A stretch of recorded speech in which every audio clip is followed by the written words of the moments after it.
Welcome to Public Forum, a community outreach program produced at North Idaho College on the shores of Lake Coeur d'Alene. Featuring guests from around the globe addressing a wide variety of subjects, Public Forum serves to educate and enlighten. Please join host and moderator, political scientist Tony Stewart, in welcoming today's guest. I wish to welcome you to the 8th program in a 12-week series titled Confronting Hate, Humanity's Greatest Challenge. On today's program, we're very, very fortunate to have two people, one from the East Coast and one from the West Coast, that are great experts in dealing with this very important topic. And particularly on this program, we would like to talk about, in the field of education, some of the procedures and techniques and all that can be helped to combat hate. First of all, I'd like to welcome to the program Gloria McMillan. She's a friend from many years, and she comes to us from Los Angeles, and she works with the Simon Wiesenthal Center in Los Angeles, and she is a consultant around the country and presents in many places. She also has her own television program in California. Gloria, it's great to see you again, and welcome to our program, and thank you for participating in our conference this week. Tony, thank you. It's been such a privilege, and it's always a privilege to work with you anyway. Thank you so much. And our second guest is also a longtime friend, Ken Stern. He's with the American Jewish Committee in New York City. He's an attorney. He's had the privilege of presenting before the U.S. Supreme Court. He's testified before Congress. And he, too, like Gloria, tours the country and speaks to this important issue. Ken, it's good to see you again. Good to see you, Tony. Thank you for having me. You're so welcome. And I'm so pleased to have our regular panelist, Janelle Burke, who's an attorney in the state of Idaho. And next to her is Erna Reinhardt, who is the Director of Public Relations at North Idaho College. And under our tradition, Janelle will commence the questioning today.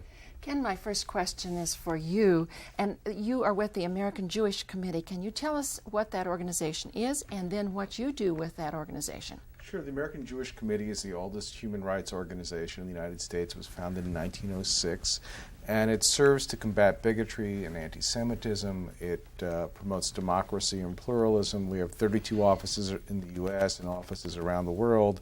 And we're a combination think tank and advocacy group. My particular slice of it is dealing with issues of anti-Semitism and extremism. And can you explain a little bit of what kinds of issues you might deal with? And when Sure. you say anti-Semitism, but what kinds of things might you specifically deal with? Well, I deal with the whole gambit. I mean, I deal with haters. I mean, it's frankly how I first got to know Tony and the great work that he and Bill Wasmuth and others were doing here with the Aryan nations. I've also dealt with issues like David Duke, Louis Farrakhan, problems also about how do college campuses and others deal with issues of bigotry, how do you deal with it in talk radio, dealt with issues abroad as well in terms of combating bigotry and anti-Semitism. So it's really, it's never for lack of an interesting day. There's always something there that impacts these issues about either bigotry towards Jews or more broadly bigotry towards anybody, gays, black people, whatever. That gives us opportunities to speak out and to help others to deal with the institutional requirements for intelligently approaching these issues and combating them. And Gloria, you're with the Simon Wiesenthal Center, Yes, and can you tell us how people might visit that place when they go to Los Angeles? We have a lot of viewers who go oftentimes to Southern California, and that might be a place that they would want to visit. Oh, absolutely. We would love to have them. The Simon Wiesenthal Center is also an international human rights organization very similar to the one Ken is involved with. And we do have a physical location where many people can come through. It's called the Museum of Tolerance. It's at 9760 West Pico Boulevard in the city of Los Angeles. And we are open all days of the week except for Saturday, which is the Sabbath, for those of you who would like to come. It's an incredible event. It's an incredible place to go because it talks about many of the issues of bigotry and racism. And we have 100,000 students a year that come through there. We have 7,000 to 10,000 law enforcement that we train. And it's very comprehensive in dealing with these issues. And unwittingly, we sometimes participate in issues of bigotry by telling jokes and laughing. Many of the things that we don't realize we're doing, and that just covers the gamut from the beginning of this. And then, of course, there is some stuff on the Holocaust there to show how these tiny little seeds can grow into a bigger thing. Erna Reinhardt. Welcome to both of you. It's nice to have you in Coeur d'Alene. My question, our topic today has to deal with education, and I'm curious what both of you think about what role should education, or what role does education play in our topic today, dealing with hate. So let's start with Ken. Well, I think education is an important part in what I talked about today was my frustration that we don't know enough about exactly how we should structure it, how we should target it. Too many times I think that there's just sort of a mantra, there's a problem with bigotry, let's just throw education at it, whether it's programs from a variety of different organizations that deal with issues of fighting bigotry and promoting diversity. And what I was suggesting is that if these things work, we need to know how they work, we need to know how to target them, and how better to promote them, and then to incorporate them so that they're fully part of the curriculum. We wouldn't expect high school students to graduate and say we're ready to be part of a community and have enough capacity to understand math if we had outside groups bringing in programs to teach them math, a week in the 3rd grade, a week in the 7th grade, and a week in high school. Same with English, but that's what we do with these issues. So there are two components. One is to see that it's a necessary part of how the students should be educated to be parts of the community, and secondly, to make sure that the programs we're promoting actually work. There's been too little research, and as we know from some of the programs that we thought did good in terms of the anti-smoking campaigns, that there were follow-up studies that found that really didn't make a difference. Some of the drug education programs, it's been millions, hundreds of millions of dollars on, that there were studies long-term that found they really didn't make a difference. I want to make sure we're not making the same mistake with education as well. It's too important. Excellent. Gloria, how about you? I'm coming from a little bit of a different approach to education, and I'm looking at it maybe in a non-traditional way. We're here on a campus of a college, and I have found in my travels that a lot of the programs, like Ken is saying, that some of the programs, have not been as successful as one might have thought they could be, have not necessarily been the kinds of programs that started with academia. They came out of a need in the community. And I was speaking earlier at the panel about Safe Passage, which is a national program where parents wanted to make sure that their children got home safely because they were in areas where there was a lot of gang members. So what the parents did is they got volunteers to go to the schools and walk the children from the school to the home, and then also when the kids went to school, from home to school. And this just grew out of a need, and it has become a very, very successful program. And that has not necessarily come out of academia. Not in Our Town is a great example of a program, of a video that was shown on PBS of an incident that happened in Billings, Montana, and that many people watched this and said, there is a paradigm for me to use in my city, and it may not have been the same issue, but the paradigm worked, and it was just about good people coming together. But yet that was educational, because it started with PBS, and people watched it, and then they came together and they started taking the concept. Now, please don't misunderstand that I do not think that academia has its place. Of course it does. But I'm just coming from a little bit different of what really works. And sometimes we need to marry, I believe, academia, because I think academia is still looking at some of what's the saying? Oh, that was so last century. They're looking at last century concepts, and they're not working necessarily as well as they could be. I'm going to start with Gloria.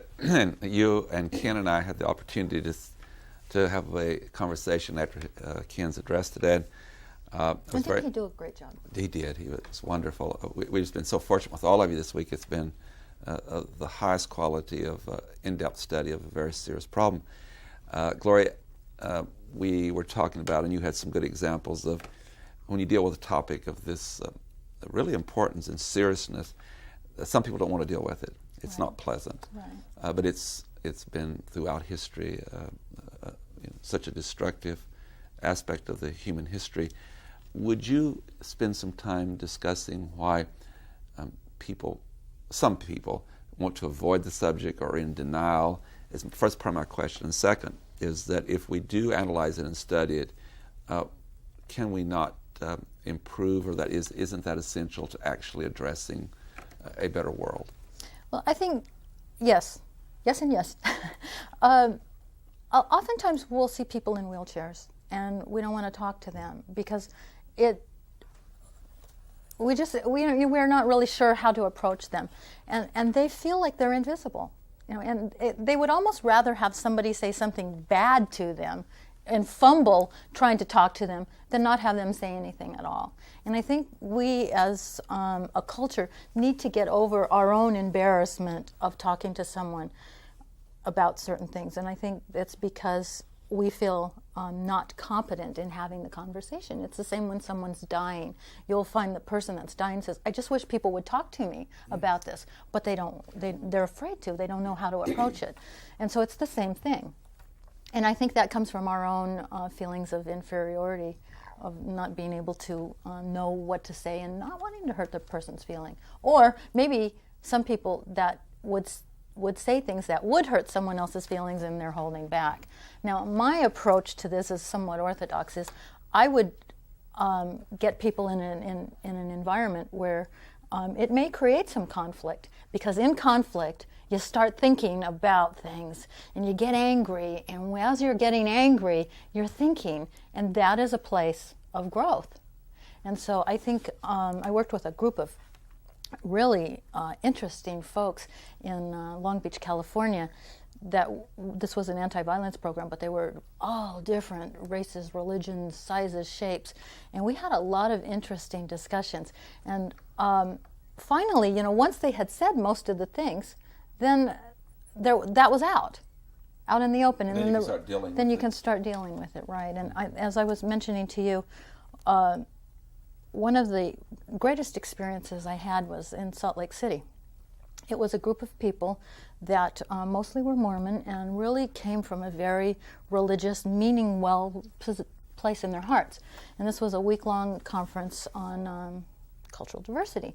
And I went in to do the part on hate crimes because that's one of my areas of expertise.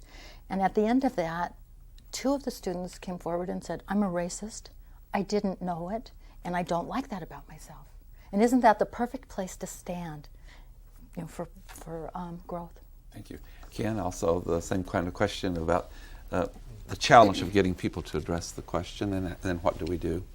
Yeah, well, I think you put your finger on something. It's a very unpleasant topic. We don't like to talk about it. Whenever hatred appears, people try to deal with it, get it behind them, and not focus on it in the long term. And to me, it's the most significant issue of our time. As you were saying, people have always had the capacity to define somebody else as another, sometimes that leading to genocide. And we need to really change the paradigm. As we were talking, and we were able to do that on certain issues in our time. In my lifetime, the issue of smoking, which was just an accepted right to smoke in front of people's faces and pollute their air. Now, 20 years later, it's changed to the point that if you want to smoke, you go outside and you don't.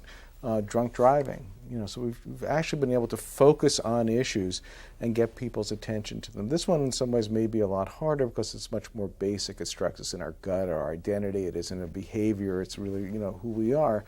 But, despite the fact that it's a big challenge, I think it's an absolute necessity to do, precisely because we're living in a century that's going to become more complex.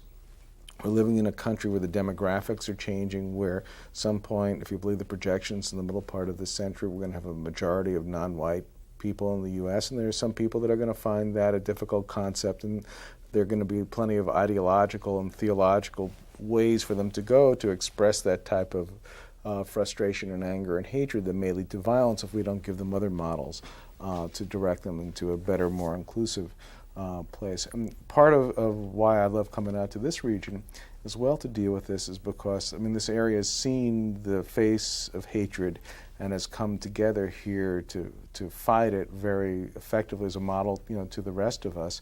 And one thing I'm very excited about is I'm on the board of the Gonzaga Institute for Action Against Hate, and out of a series of incidents that happened at Gonzaga a few years ago, this institute came up, and what we're focusing on now and want to have as a conference for next year is an understanding that there's an insufficient amount of academic discipline dealing directly with the issue of hatred. As I said in the keynote speech today, people have always divided up and hated each other. It's a human basic part of who we are. We have fields that combine other parts of the academic disciplines to focus on other basic human attributes. We have medicine, which is more than biology and chemistry, dealing with the fact that human beings get sick. We have architecture, which is more than physics and mathematics, because people need shelter. We don't pull the best parts of the other social sciences together to give us a model so that people like Gloria and I and others who work in this field can have testable models to know what to do and to really try to get this type of conversation going. I think if we are successful here to pull together, as we plan to next year, the beginning discussion of how do you pull the different tangents together to make something bigger than the sum of its parts and create a field of hate studies, that will help direct the conversation to say, what should government be doing? What should businesses be doing? What should private groups be doing? What should individuals be doing? And hopefully to get through some of that resistance and make this a front burner issue, because it needs to be. Thank you. Janelle Burke. My next question will be the same for both of you, but we'll start with Ken. Young children are very open and accepting, but as we grow into adults, we oftentimes gain prejudices against one or more groups of people. What are the dangers of categorizing, labeling people? And then what can we do about those dangers? I have a somewhat of a different premise than you. I mean, one of the things I talked about today is my organization has this poster that's based on that same premise. It says, a bunch of cuddly little kids from different races says, no one is born hating. And I think it makes us feel comfortable to think that somehow we're all an open slate and somehow we get these bad messages and pollute people along the way, and if we didn't do that, everything would be hunky-dory. The South Pacific type of model, people are carefully taught to hate. It seems to me that it's exactly the wrong message, that people are born with the capacity to hate. Nobody's born speaking either, but we see it as somehow exceptional when people don't develop that capacity. I think the capacity to see others and somehow deal with that information and the ability to define the other and somehow vilify or dehumanize or denigrate is there, and it's a natural part. So that's part of what kids are going to learn anyway. And I think what we need to do is have effective models that says this is a dangerous normative part of how people grow, and here are the way that we manage. Here are the ways that we deal with changing identity, get the inclusive messages, promote the idea that somebody may have a different background or whatever than you, but that they're an equally valuable human being, and that's a part of who we are. So I think we need to get the theories in place because it's so important, precisely, if I'm right about this, that it's a normative thing,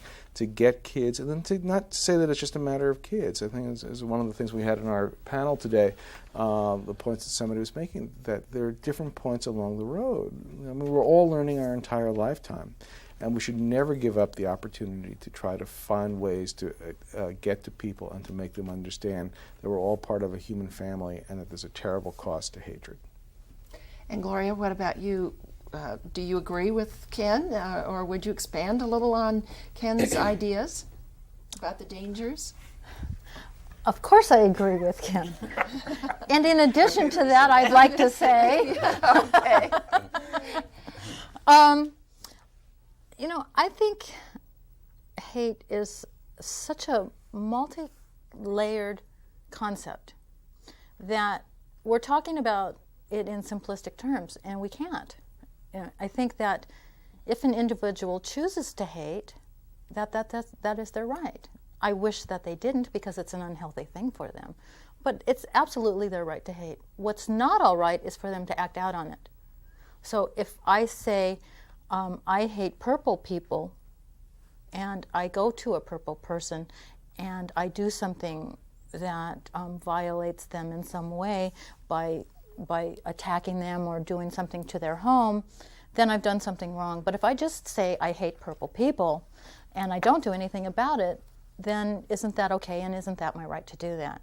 And so I think that we have gotten so, the kind of work that Ken and I do is because we're in such hostile environments a lot, that we're taking the nth degree of it and trying to fix it. And I think that sometimes people just don't really need as much fixing as we think they do. We just need to teach them to be civil. We need to teach them to be respectful to others. And it's absolutely, a young man earlier voiced something that disturbed him again about another group of people. And, one of the instructors said, it's okay, you can feel that way. But, but here's another thing, and it's just validating him. And it's okay that, like I said, that people hate, but just not to act out on it. So I look at it from a little bit of a different perspective. I have a friend who's an instructor at UCLA, and he says nobody with good self-esteem is driving around in their car with a baseball bat looking for people to beat up. So I think if we start teaching people to be civil, some of the students that I work with now don't even know how to say please and thank you. We've got more basic things, because I think once they start interacting with people, they say, well, but that's my friend. I don't want to do anything bad to them, and I think we need to start at a different level, but I think we need to look at it a little bit differently. Arnold Reinhardt.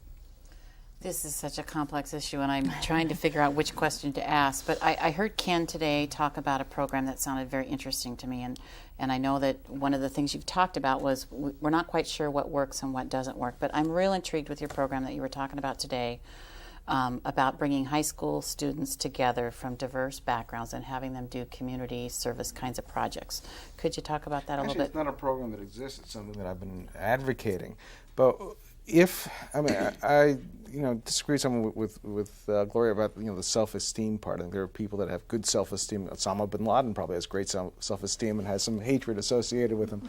But I think that if we look at the fact that what seems to be the common denominator from what I've been able to identify, what I've been able to read, is that the ability to bring people together with a common goal and experience that common goal, people from a different background, seems to have some impact. And one of the models I mentioned was a college president who put together a group of students when there was a problem on a campus, and took a black student, a Jewish student, it was almost like a bad joke, but put them together and said, you go out and find what other institutions are doing and come back and report. That seemed to work. So what I was suggesting is that as a society, if we take that model and say, high school students, end of the year, high school, 12th grade, you're probably not doing all that much and out partying anyway. If we put together kids from different backgrounds and sent them as part of a national service program to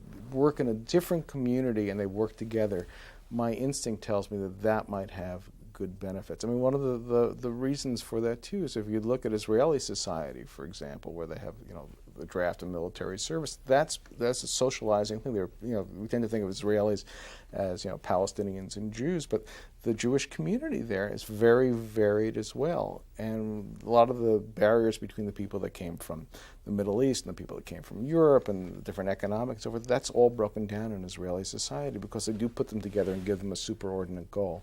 I think we can do that in a program like this that brings kids together in a way, and I would hope that at some point we can do that. I think that having the hate studies agenda and that type of research will help these type of programs have a fact base, have an evaluation aspect to them that can help get them promoted.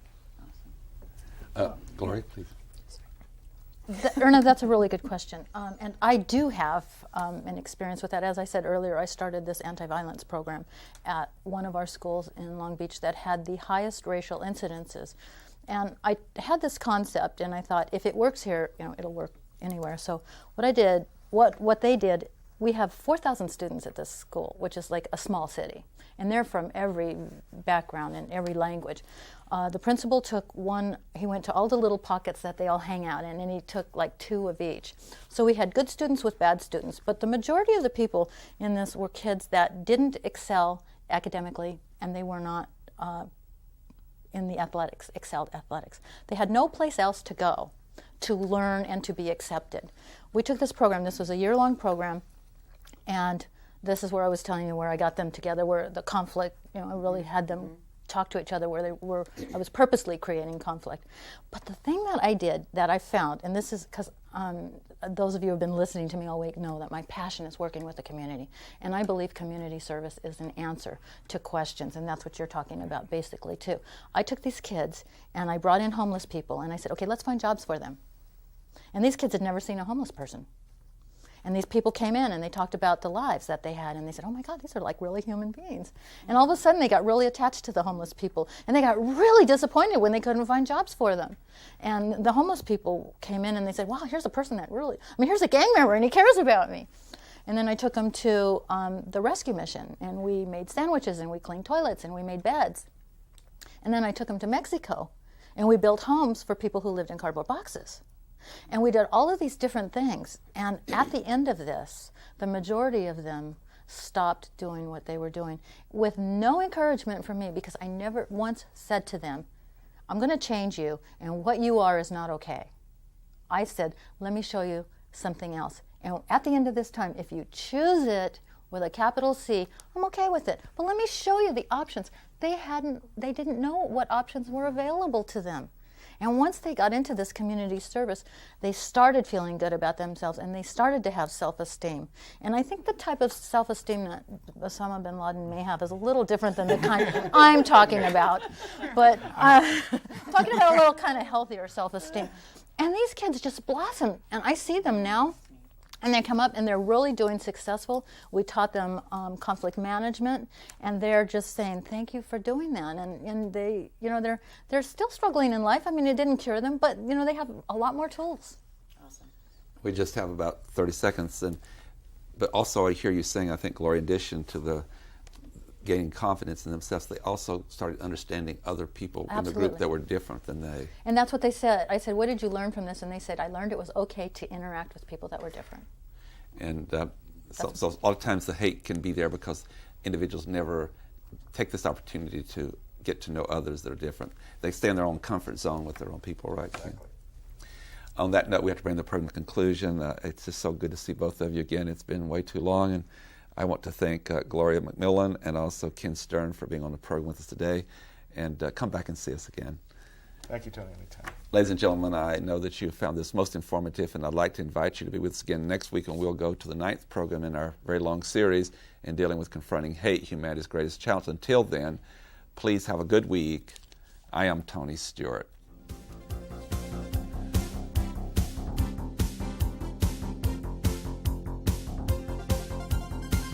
Recorded on the campus of North Idaho College, Public Forum is the longest-running in-house college production on PBS. Each episode is pre-recorded live and is an educational outreach from North Idaho College. Please join us at this same time next week for another edition of Public Forum on this public television station.